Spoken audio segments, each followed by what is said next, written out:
In the post-Cold War environment, with the advent of hyperglobalization, it used to be well, let me back up. Pre-World War II, everything was imperial. And if you had iron ore and steel and food and coal, you could try to make something of yourself. And if you weren't, you were probably a colony. But with globalization post-1945, you now only needed one of those things, and you could trade for the others. And the whole world started to industrialize and urbanize. As we urbanized, we moved into the cities, and people started taking manufacturing jobs, and that generated growth and specialization in education and health and all the other things that we associate with the modern world. But when you're on a farm, you have lots of kids because they're free labor. You move into the city, you have like 1.2. And so we have been in a stage of ever accelerating population crashes now in parts of the world for 75 years. In the post-Cold War environment, when the end of history happened, everything about globalization and the Cold War kicked into high gear, and the countries that had not embraced it yet did. And most of the economic growth we have experienced globally since 1990 has been about metabolizing assets and countries and populations and resources that were not involved before 1990. And that is roughly half of the world. And this is the story of the Brazilian agricultural explosion, or the Russian commodities explosion, or the Chinese manufacturing explosion. But it was all happening against the backdrop of that demographic collapse. When you stop having kids, at first you generate a lot of growth. Because if you're in your 20s and your 30s and you have no kids, you're not spending money on diapers and school. You're spending it on cars and condos. It's a lot more high octane. And you get the growth story we've seen in the developing world, especially in China. But when you then are in your 50s, where they are now, the growth stops because you've got everything that you need. And when you retire, it all stops completely. So what we're seeing now in the 2020s is a lot of the world has aged into this point where the growth story is over and the production story is over, and there isn't a story moving forward. So we've had 35 years roughly of the greatest economic growth in the most open system in the world, but it was never more than a geopolitical and a demographic moment in time. And this decade, it was always going to end.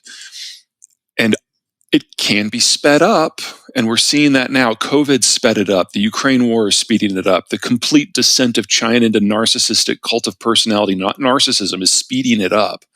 And we are looking at the end of the world that we understand in probably the next 36 months. Not all countries are created equal. Not all demographics are structured the same. So if you're in a position where today's 50-somethings actually had kids, so there's a replacement generation, you're not having a consumption crisis. If anything, you might be having inflation because of consumption.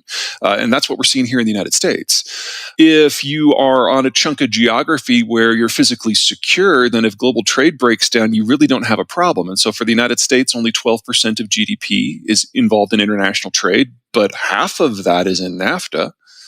Whereas for the Chinese, the number is closer to 40%. And that includes the mass import of the energy they need to keep the lights on and the food they need to keep the population alive. So, obviously you interfere with international trade and China ceases to exist as an entity.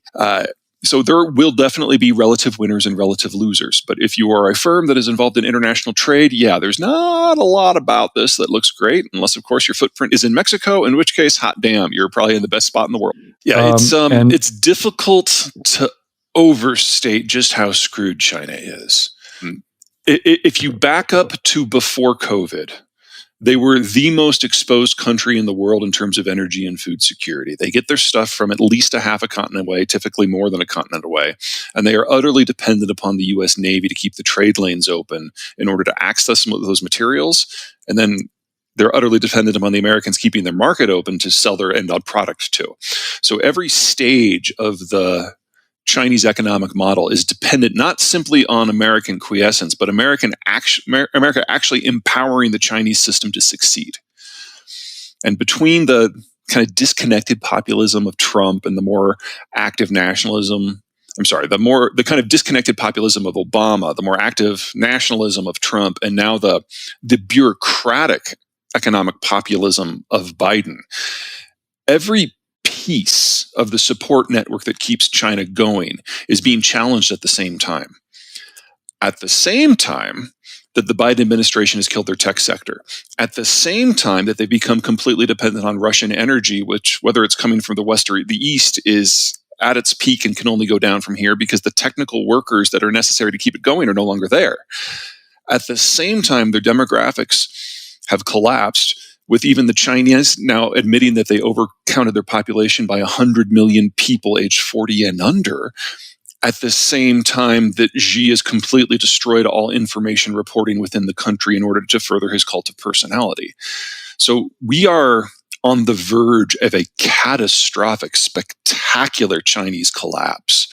There is really only two paths here. I mean, number one is in a cult of personality system where all policies start with one person. When you protest a policy, you're protesting the leader. And we saw the protests evolve in that direction in a matter of days, with people directly challenging the competence of their dear leader. If that is allowed to spin out of control, that tears the entire system down. And China has collapsed a number of times in the past because of that sort of popular uprising. Or we get a nationwide Tiananmen-style crackdown for political reasons. Neither of these outcomes is good for investment or manufacturing. And if it's the second one, anyone with a foreign link is going to be immediately seen as a security threat, and they will be treated appropriately. I'm going to leave that alone because I do want to get back to the point. I do want to talk a little bit, or hear you talk a little bit, about Ukraine and Russia. When the war began, the Ukrainians had been preparing for 8 years, but preparing with very limited resources. And they had a problem with the Americans under Trump because Trump had stopped all military assistance to Ukraine. If you remember back to the impeachment hearings, it was Trump's ability to blackmail Zelensky. That's where it all started. Yeah, that's the biggest hit, right? We saw earlier this year the all-time highest ever home equity value was like 28 trillion or 27 trillion or something crazy in the United States. And you're right, some of that is people who bought at the top, of course. And those are the ones who get hit the worst. I still think longer term, housing is great. Housing has an excellent underpinning of low supply and increasing demand. But the stock market, I don't know. I still think that we don't get out of this without a horrendous bear, and a sideways market that follows, maybe, probably, I think. And that's what you prepare for, right? All this predicting is just, it's talk. But then when it comes to putting money to work, you still own stocks, but you own different ones than you might have owned, from 2014 to 2020 or something like that. And, throughout 2021 even. Interesting. But I'm glad you mentioned recession because it just reminded me of this tweet of Kathy Wood from ARC, where she was kind of criticizing the Fed again in public. Like, her flagship fund is down 78%, and she takes to Twitter to do what? Criticize the Fed and tell them that they're making a big mistake, she says. And she quoted like the 2s10s Treasury spread, which the Fed does not look at. They've said it over and over again. In fact, they use the forward spreads, like really short-term forward spreads, and like what is it now versus what the forward future spread is. And so I don't know what she thinks she's doing. Lots of people do look at 2s and 10s, but I guess that's a side issue. The real issue is that Kathy thinks it's worth her time.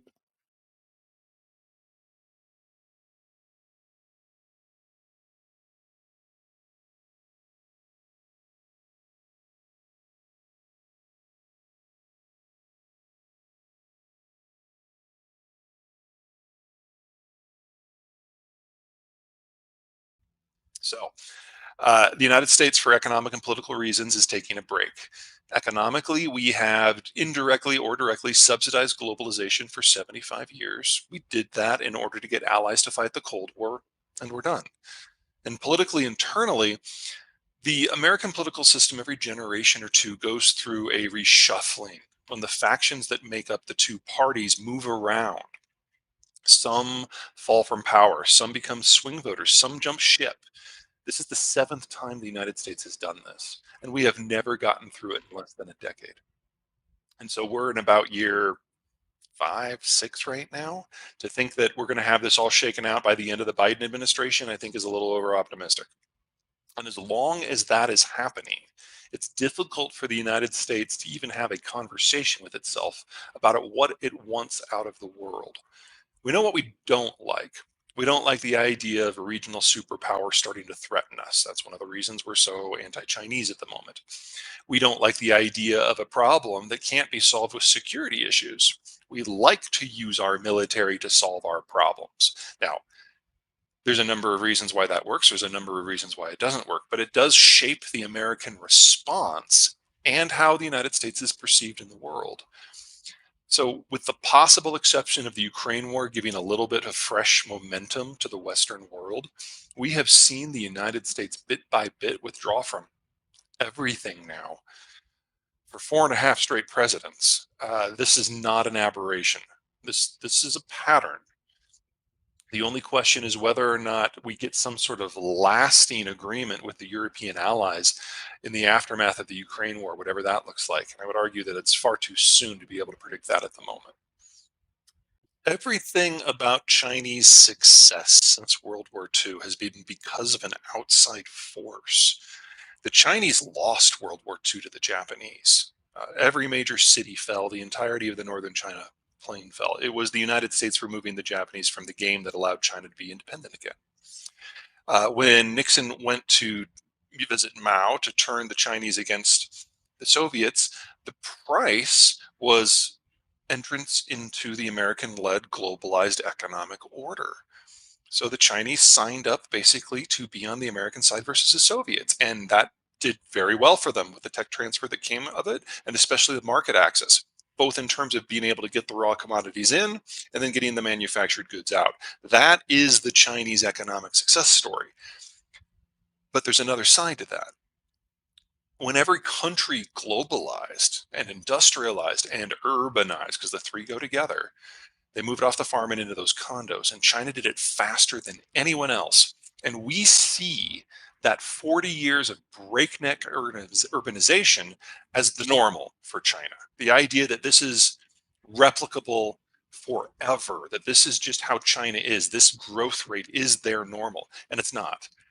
That was 200 years of industrialization and urbanization crammed into a 40-year period. That is the China story. That is the China growth. And you can only urbanize once. And they've already done it now. So the degree to which the Chinese have tinkered with their statistics is, the stuff of legend. But we all know in the last 3 years that they've gone into outright fabrication to generate any growth whatsoever.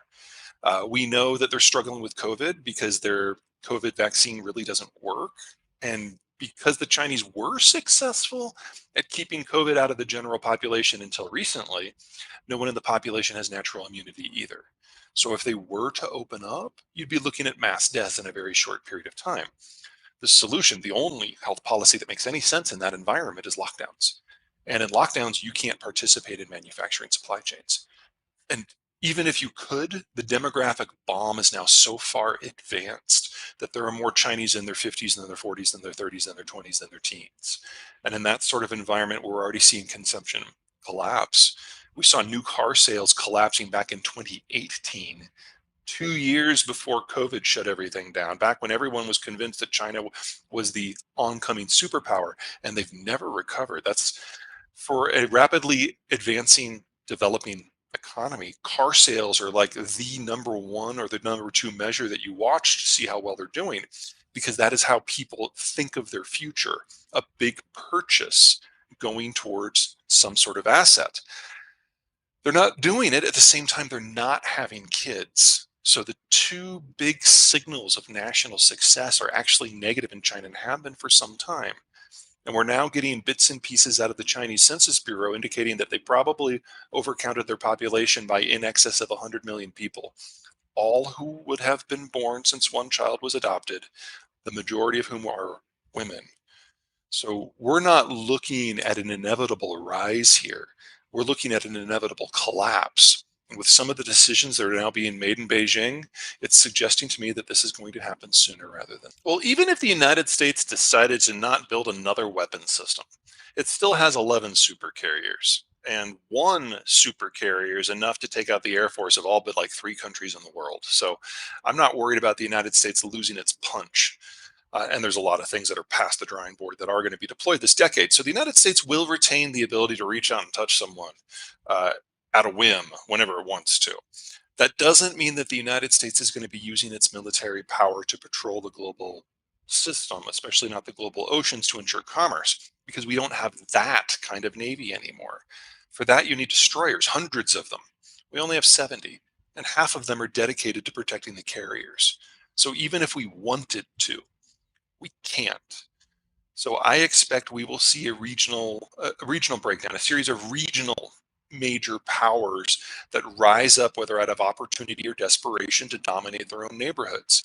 The United States obviously is going to be the big man in the Western Hemisphere writ large, but you should watch out for Argentina, because in a world that is in the dark and doesn't have enough food, Argentina has more than enough stuff to fill bellies and keep the lights on in a number of countries. That'll give it power that it's never had before.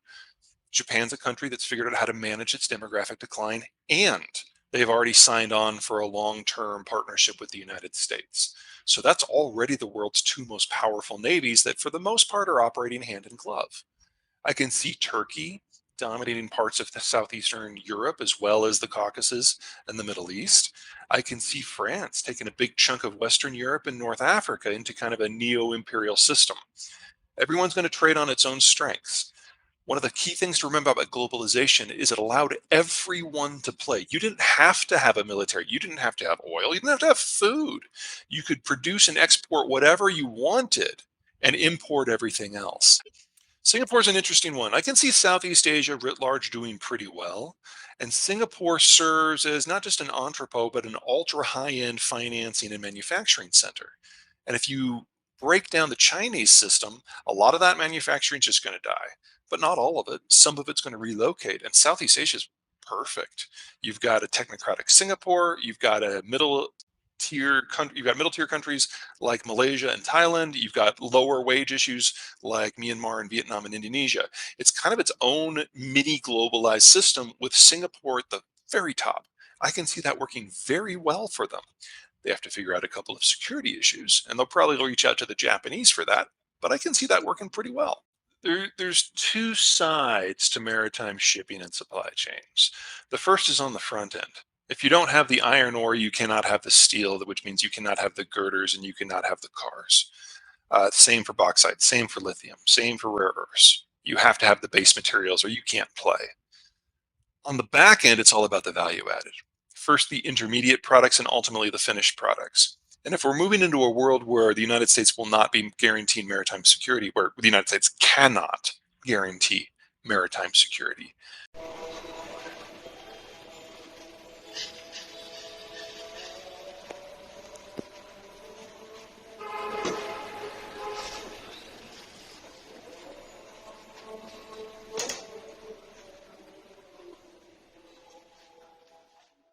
a view towards open markets that had never existed before, and a wonderful demographic half century where first we had a lot of young consumers and then ultimately a lot of investors. But we always knew that we were going to feed through into something else. We've always known that the baby busts that started in the 50s and the 60s were always going to play forward into this moment where we're not simply running out of children, but running out of working age adults. And if you play that against the end of the American commitment to the global order, the whole concept of free trade, while it was great while it lasted, is really over. And whether it's because of the Americans turning insular or the Europeans dying out or China vanishing from the earth, this system we've become used to was always going to go away. And we were always going to get to whatever's next. Unfortunately, whatever's next is a bit of a rough ride. We will emerge on the other side of this with a newer, more stable manufacturing, agriculture, and energy system. But getting from here to there, yeah, that's the devil is in the details. Well, I wouldn't call demography destiny, but I would call it destiny adjacent. There's only so much you can do if you don't have any workers. And what we've seen over the course of the last 50 years is cultures, with the United States included, but Europe and Asia more dramatically, have gone through this weird period where birth rates dropped, but mortality dropped with it. So you had populations that were not just steadily getting older, they were getting bigger even as they were having fewer children. China is probably the best case example there. Almost all of the population gains they've experienced in the last 50 years aren't from more babies. It's from just people living twice as long. And you can double your population by doing that. But eventually you get to a point of no return. The Chinese hit that in the 1990s, certainly by the 2000s. And eventually you get to a point where those working age populations just aren't enough and they can't even theoretically repopulate the ethnicity. And that's where we've been with the Chinese for some time. And so the 2020s was always going to be this decade where a lot of these trends came to a head. And decades of demographic decisions and decisions on population policy and personal lives were always going to reach this point where we were going to run out of consumers and workers at more or less the same time. Now, different countries started this process at different times. They've accelerated down this road at different rates. They're getting to different places. They're coping with it differently. Demographics is maybe the most important factor, but it's not the only one. And some countries like Japan have found a way to grow old relatively gracefully. The Russians, for all their faults, have found a way to pay for everything, even if their population is in collapse.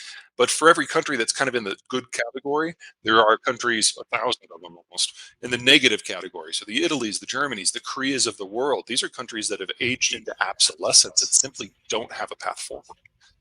Geography and demography are the two things that inform everything that I do. And you're absolutely right, geography doesn't change. Now, our interactions with geography can evolve when we have a new technological suite that comes along. So, probably the best example is Britain. Britain was an island. And so when the Deepwater Revolution happened in the 1500s, they were the natural beneficiary and they did go on to rule most of the world. And they used the income from that to generate the Industrial Revolution, which at first was great because they were the only ones with the technologies. But just like deep water navigation technologies migrated from Portugal and Spain to Britain, a place that could use them better, the same thing happened with the industrial technologies. And that explains in large part why Germany had never succeeded as a unified power before, but all of a sudden could. And then all of a sudden tried to swallow Europe. But it wasn't done migrating there. It migrated to another geography that could make better use of both deep water and industrial techs, and that's the United States.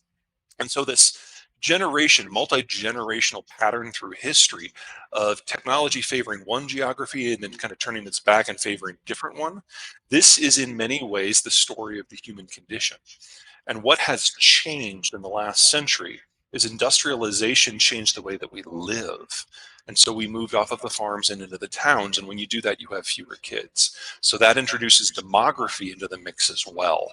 And so we're seeing our first real demographic turning. At the same time, we're seeing the industrial maturing process reaching a point where industrial technologies are now only possible under a globalized system where you can access all the raw materials. So we get to see two unprecedented trends break more or less at the same time this decade. It'd be useful to have something that would complement our manufacturing base, and Mexico is the best option by far, not just because of proximity. The geographic structure of Mexico is a lot different from the United States because, to be perfectly blunt, in most of the United States, it's rains. So if you have rains, you have farms. You have farms, you have small towns. You have small towns, you have large towns. You have large towns, you have cities with suburbs. You get this gradient of population. And then the population centers, those dense urban cores, draw upon the entire hinterland. You don't have that in northern Mexico. Northern Mexico is highland desert. So you have some isolated cities that basically rule themselves, that are not heavily connected into the rest of Mexico. And from an American point of view, if you're looking for a manufacturing partner, this is perfect because you get a family or a series of families who rule each city, and you just go down there, you cut a few handshake deals, you leave with a hangover, maybe a godchild, and you're in business. Now, you can't do that forever. Northern Mexico is only 35 million people versus over a billion in China. So it's not like everyone can go to Mexico. But you have a younger population demographic that is more sustainable than anything in the advanced world and anything in the advanced developing world. It's a healthier demography than, say, Brazil or India. And you've got a population that is already relatively educated, even by American standards. So you can look, if you're willing to like step back from the ethnic question, and you can look at comparative economies around the world right now. And the Mexicans have a larger workforce that is better trained, that is working with higher quality industrial plant and does more value add than all of Central Europe combined. This is exactly what you want in a partner.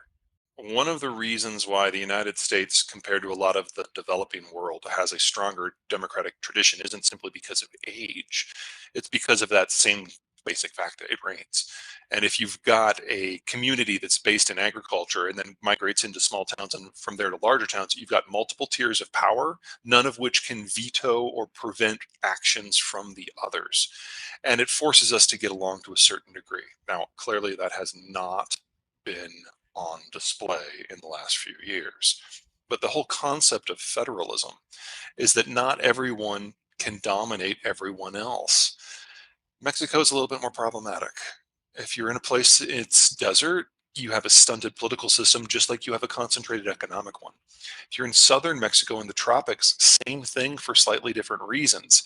The only part of Mexico that kind of fits the American idea of what a country should look like is the center. Now, that is home to half the Mexican population and the political capital, but it's elevated almost a vertical mile above the seabed, I'm sorry, above sea level, and that means physical infrastructure is difficult. So whereas in the United States, the land has been flat, the rivers are navigable, Mexico has none of that. It doesn't take a lot of capital for the United States to be successful, and there's not a lot that the government has to do to compensate for the geography because the geography is very favorable. But in Mexico, you have all these uplands, you have all these dry territories, and if you don't have a rail line, you can't make anything else work. And it's hard to build a rail line up a vertical mile. So Mexico has always been capital poor, which means that the capital is concentrated into relatively few hands, and it makes democracy a lot more difficult. That's probably the primary reason why Mexico didn't even really give democracy an honest shake until about 25 years ago. They're new. Well, let me get my personal politics out of the way. I forecast what I see, not what I would like. And I think the United States has a wonderful opportunity right now to show the world who it really is and lead in a constructive manner and help remake the human condition in a positive way. I don't think that's going to happen.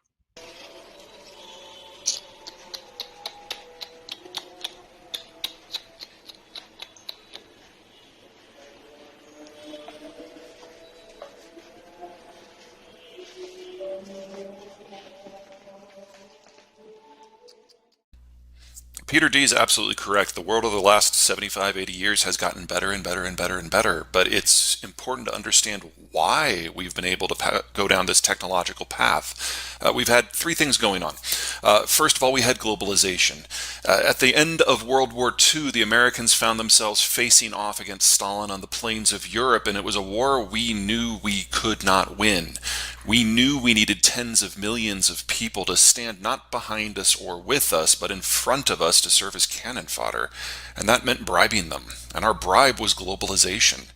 We used our Navy to open the seas so that anyone could go anywhere and interface with any partner and access any commodity and any product and sell into any market if in exchange you would join us against the Soviets. And it worked. And it generated the greatest prosperity and security the world has ever seen. But the Cold War ended in '92. And ever since then, the United States, in a series of ever more nationalist political contests, has elected the guy who wants to do away with it faster. And the biggest difference between Trump and Biden when it comes to international economics is that Biden was able to hire a grammar checker. The road hasn't changed, and this is a very strongly bipartisan issue, and we're moving away from the generations of security and economic growth that gave us the ability to go down this technological path. Then there's demographics. Pre-Stalin, we all lived on farms where kids were free labor, so you'd have as many of them as you could put up with, plus one, because that's how you found out it was too many. But then Stalin brought us globalization and industrialization and urbanization, and all the new industrial jobs were in town, so we moved in to take them. Well, in town, kids aren't free labor. They're just a source of migraine. So you just fast forward 30 years to the 70s to the 90s, and we entered this weird period where we had huge numbers of young workers and huge amounts of consumption because of it, but not a lot of kids that we had to spend money on. It was, demographically speaking, a moment in time. You fast forward another 20 years to the 2000s and the 2010s, and we now have lots of mature workers who are over 40 but not yet retired. People were at the height of their income, but their expenses were under control. So we saw a huge tax base, huge infrastructure spending, lots of production, lots of investment, which generated, among other things, the tech boom that brought us the world we're in now. But this too is only a moment in time. And in the 2020s, we're now aging out. Whether it's Spain or Italy or Germany or Japan or Korea or Taiwan or China or Thailand, this is the end of the road because that bulge now hits mass retirement. And we have to come up with something that works without investment or consumption or production. And we're not going to get that right on our first try. And then finally, there's China. China is a country that exists because of globalization and demographic change. It's utterly dependent upon globalization for access to raw materials and access to markets. But it's also the fastest urbanizing country in history, which means it's the fastest aging population in history. And they've already aged so quickly and so far that consumption-led growth or cost-competitive production is already faded into memory. Their birth rate fell by more in the last 6 years than it did among European Jews during the Holocaust. So even repopulation is now statistically impossible, and China will cease to exist as a unified, industrialized political economy within 10 years. Major shifts in economic models take at least a couple of decades, and they are messy. The shift from imperialism to globalization, for example, took the better part of 5 decades and gave us 2 world wars and the Great Depression. So no, abundance is not the word that I would use to describe the future. We've passed that already. Geographic factors and demographic factors are not the same everywhere. Some countries are aging faster than others. Others have better borders and better economic geography. And as a rule, gross oversimplification, the Western Hemisphere looks pretty good. They, in many cases, industrialized on a slower rate or from a later start, so their birth rates haven't fallen nearly as much. And what I outlined in my opener is less true for them, with the United States being one of the youngest demographies in the world, as well as Mexico. So we have a transition period here that's going to be a half a century as opposed to what they're going to have to do in Europe, which is going to be in less than a decade. That buys us a lot of time to figure out the details. It also means that we have the ability of expanding our supply chains to make up for those that fall. But when it comes to technology at its core, the demographic structure is everything. Developing new technologies requires a huge number of people in their 20s and their 30s who are social, who are integrated, who can work as a team, and can imagine the future, and then figure out how to operationalize it, and then figure out how to mass manufacture it. The problem with this process is that every step up until mass manufacture generates no income. And that means you have to have a huge amount of capital to push this whole process forward. Now, in the 2000s and the 2010s, we had exactly that world. We had the millennials, which were many, and we had the boomers who were nearing retirement but had not yet retired. So they had their life accumulation of savings, which pushed down capital costs for everybody. That's one of the reasons why growth these last 25 years has been so robust. Lots of young, smart people, lots of money for them to do things with. Well, that's over. As of December of last year, half of the world's baby boomers had already retired and they'd liquidated their savings. And so we've seen capital costs triple. They're going to triple again in the next few years. And the oldest baby boomer, the oldest millennial, millennials, turns 45 next year. They're no longer the young bucks, and the next generation down is small and, to be perfectly blunt, kind of antisocial. So the environment that has allowed us to push the technological envelope so far, so fast, so consistently, it's already behind us. And we're already seeing those adjustments throughout the tech space with layoffs, with shutdowns, with focusing more on manufacturing now rather than idea generation, because we're realizing we're losing China at the same time. So the risk here isn't that we're not going to push the envelope forward. I'd say that's almost impossible. The risk here is we're going to lose too much of where we have and we backslide a little bit. And we're going to find out the answer to that question in just the next 5 years about whether or not we can retool fast enough. North America basically needs to double the size of the industrial plant. And if we fail that, then we lose a lot of what we already have. I think we're going to make it over the hump. I think we're going to succeed in doubling the size of the industrial plant, and I think we're going to make it through to when the millennials kids enter the market and rebalance our demographics here. I don't think it's going to take till 2050. I think 2040 will be plenty of time, and we will have a system where we are largely immune to international shocks, and we have local workers serving local markets using local resources. And getting there is going to be the fastest economic growth in the history of Canada, Mexico, and the United States. It's not a good story. It's a great story. It's a story of growth. But I wouldn't call it abundant. It will be driven by a breakdown of the old system. Sure, climate change is definitely a big issue. Anyone who thinks they can predict it on a zip code by zip code basis, I think is a little crazy because our math just isn't that good yet. My concern isn't on this topic isn't so much that we don't have the tools.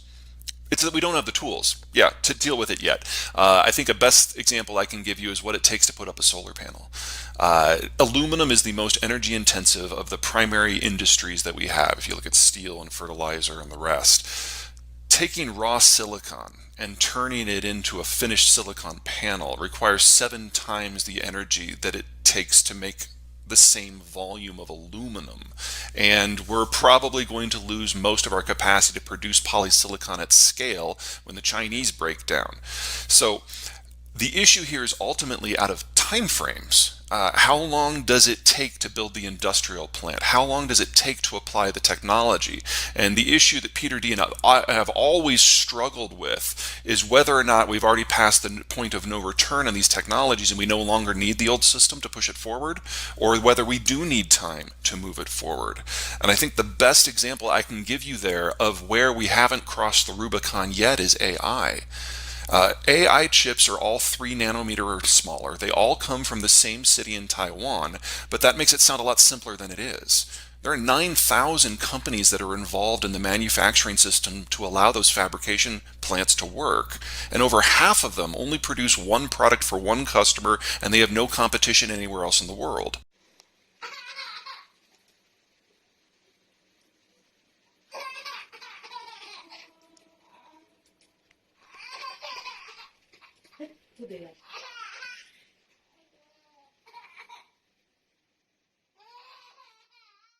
So if you peel out any small section of the global system that's technologically oriented, like say Germany, which is in a severe demographic collapse right now, we lose the ability to make those chips at all, or certainly at scale. Now, we can rebuild that ecosystem, but it takes time. So everything that Peter D said about productivity and AI, I agree. The question is whether that's this decade, the next decade, or the decade after. Electrification. Electrification allowed us to push back the night. That gave us the women's rights movement because all of a sudden women could have time to do things that were not related to the household. Holding those advantages is our single biggest challenge. If we lose China, if we lose the capital that comes from a positive demographic structure, our ability to hold the line on industrialization itself is at risk. And electrification requires globalization, and we could see a significant regression in the next 15 years as we lose the ability to do that at scale on a planet-wide basis. I think of all the technologies that are on the table that are about to be manifested, which is, I'm stepping into Peter D's world here a little bit, keeping mental acuity firm throughout your 60s and 70s is the single most important one, because if you can do that, we get an extra group of people, roughly 70 million in the United States, who can be part of whatever the future solution and struggles are, as opposed to being part of the problem. And that is one of the very few technologies that I'm watching very, very closely, because it looks like it's right at the cusp, and we might be able to tip that into usefulness within the next 24 months, and that's very pushing promising. hard. Yeah, please continue. Sure. Let me give you the bad and then the good. First, the bad. We've got 2 major powers, the Russians and the Chinese, who are going to vanish from the world over the course of the next generation or 2. The question is whether it happens fast or slow. And when countries feel they're in a corner and they have nothing to lose, the chances of them doing something that they normally wouldn't consider, of course, rises very high. But let me give you 2 examples of why I don't think that their decline is going to be catastrophic for the rest of us. In the case of China, they don't command the top technology. They import all the server time, they import all the chips that are necessary for them to access AI at scale. And we're already in the early stages of the Biden administration, and whoever follows Biden probably working to build a wall in that space that limits the damage that can be done from a strategic point of view. The Russians. Back in 1987, when the KGB realized that the end was nigh, and remember back in the late 80s, the KGB controlled the Politburo. They basically had a meeting where they decided whether or not they wanted to spread nuclear weapons around the world and salt the earth to destroy whatever the West might do next. And they decided the answer was no. Even in the darkest hour for a lot of these countries, the desire to end the human condition just doesn't exist. That doesn't mean they die quietly. That doesn't mean there aren't problems. And we are still cleaning up the mess from the Soviet disintegration. But it does mean there are limits. I am far more concerned about powerful individuals that maybe don't have restrictions on their actions than I am about powerful countries that are getting desperate. We have a little bit more time than I think most people think. If we have a problem with the chip production, which I think we're going to, that buys us a few more years right there. And the fact that we're already having these discussions, I mean, think about everything that is going on in the American Congress right now, what a mess it is. They still found a time over the last several weeks to have an open session about the ethics of artificial intelligence. So unlike previous technological revolutions where we come very late to the game, we're discussing this one as it unfolds. It doesn't mean we're going to get it right on the first try, but we're at least not going into it blind. I think we need to focus on the scarcity in order to have the opportunity to turn it into abundance. So, number one, we need to diversify the semiconductor supply chain for the best chips. Right now, we are incredibly fragile in that, and anything breaks anywhere and the whole thing stops. Building that will take years, but it's certainly within our technical capacity to do it, and the benefits, I agree with Peter D., are so outsized. It's totally worth our time. Second, if agriculture goes the way I'm fearing, we need a drastic increase in production. The two ways to do that, ironically, are both related to AI.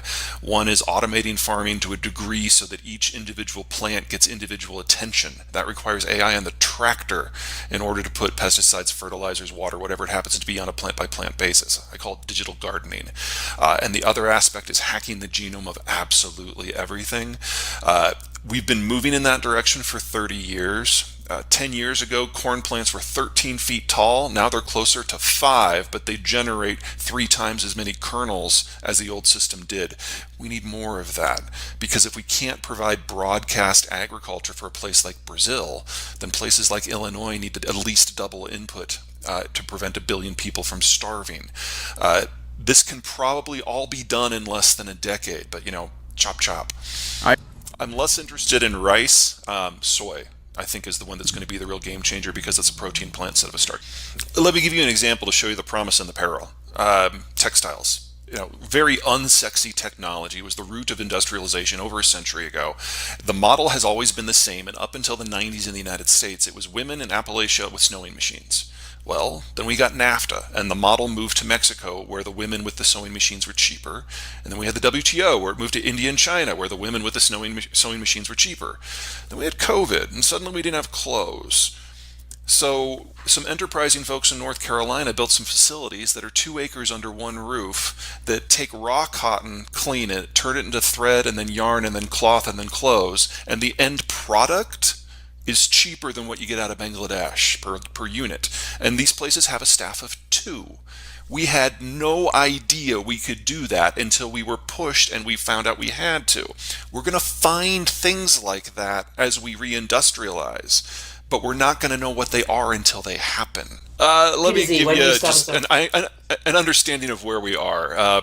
We have a first past the post electoral system, which means we have 2 very big tent parties with lots of factions. And the factions move around over time as technology and demographics and geopolitics shift. And if you think in the last 40 years, a lot's gone down. It would make sense for us to rearrange our system now. This is the 7th time we have done this. We will get through it. Doesn't mean you're going to like what it looks like on the other side.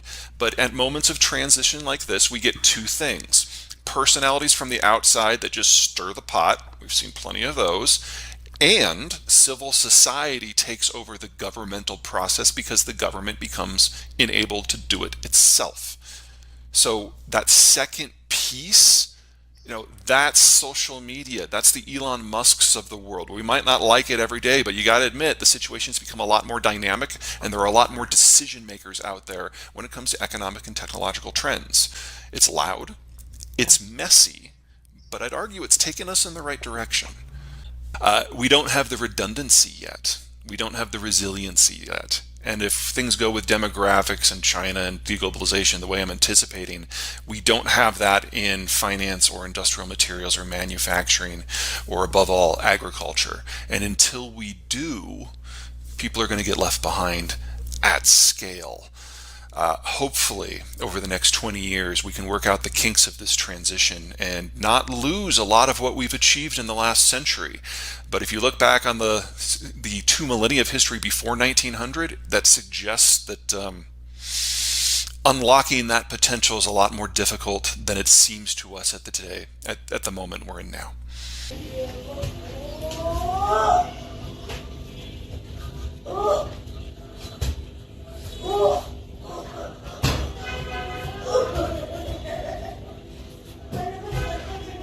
Then, then.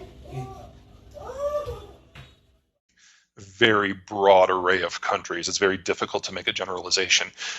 They've started to industrialize. And so they're going down the same path that everybody else did. And the first step of that path is lowering infant and child mortality. And so when 1 out of 3 children don't die, you have an explosion in your birth rate. But if you play that forward 10, 15 years, then you start having adjustments in family planning and you get smaller and smaller families as urbanization kicks in. The danger for countries that are in this category who've taken the first but not the second step is that they've imported a lot of the technologies of industrialization, which has helped them out, but they have not developed the systems to sustain that themselves. So if something happens to the outside environment, they lose all of the benefits. What, like?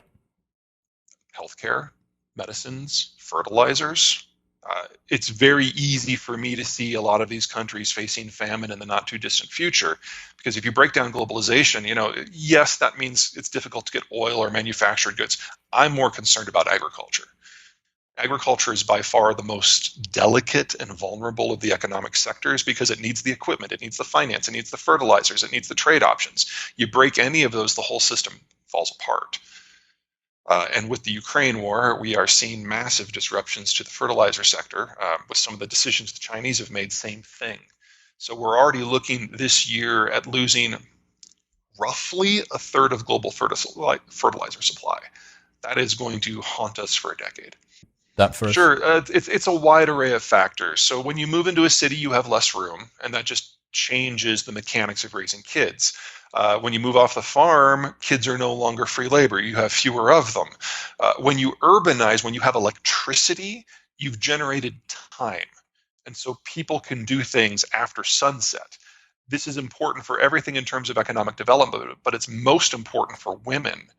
Because if a woman moves off the farm and into the city and all of a sudden can do something after hours, you have the opportunity for mass education and freeing them from doing more than just being mothers. Nothing wrong with being a mother, but it's a full-time job on the farm. In the city, you're going to have fewer kids, that's less time allotted, and you have a greater chance to, read.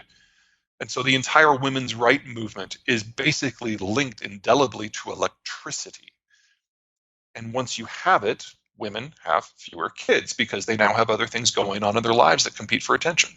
It's getting difficult to get good information out of China. It's really devolved into a cult of personality state, even stricter than what Mao Zedong had.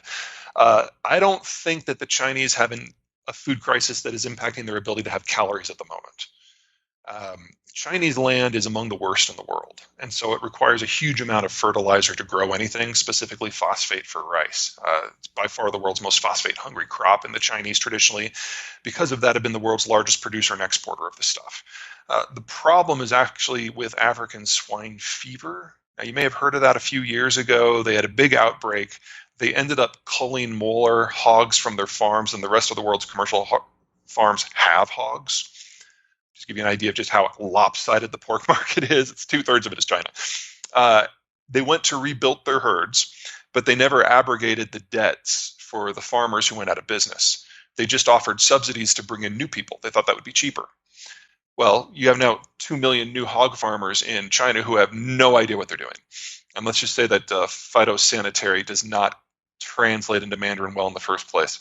So we're probably in the early stages of a second wave of ASF that'll probably be just as bad, if not worse, than the first one. So pork, just like it did 2-3 years ago, is about to fall off the market in China completely. That just leaves rice. So the Chinese have banned the export of phosphate fertilizer. In the short term, this is causing massive problems in agricultural producers in East and South Asia. Australia, especially Western Australia, is probably the part that's gotten hit hardest. Brazil is feeling the impacts. Western Australia and Brazil basically can't grow without fertilizer. They don't have soil in the way that we think of the term. It's a weird geology. But you interrupt the input flows, and it's very difficult to grow food at volume. And China, in the best of times, is on a razor's edge in terms of food sustainability, and they use about 3 to 6 times as much fertilizer as is used in the global average, just because their land is so poor. Luckily, phosphate they've got covered. They produce that themselves, but the nitrogen is all made with imported natural gas, and the phosphate, the potash, half of that comes from a different continent. So, yeah, China, demographic collapse, unavoidable. Food collapse, highly likely. And that's before you start talking about things like energy manufacturing and trade. The question is, what would you do if you're China? Where would you go to get what you want? If you go into Kazakhstan, fine, but what does the winner get? You can't go to India. Himalayas are in the way. You could go into Vietnam, but when the Chinese did that last in 1979, they got treated just as well as the Americans were. And so that was a quick war. They don't have the Navy to push out. Japan and Taiwan could go nuclear in a month. They have made significant strides over the last 30 years. I don't mean to belittle that. But everything they're doing in the South China Sea was designed to intimidate Vietnam and the Philippines into cowering, and it had the opposite effect. And both countries just ran to Japan and now have defense packs. It doesn't really allow the Chinese to project power very far either.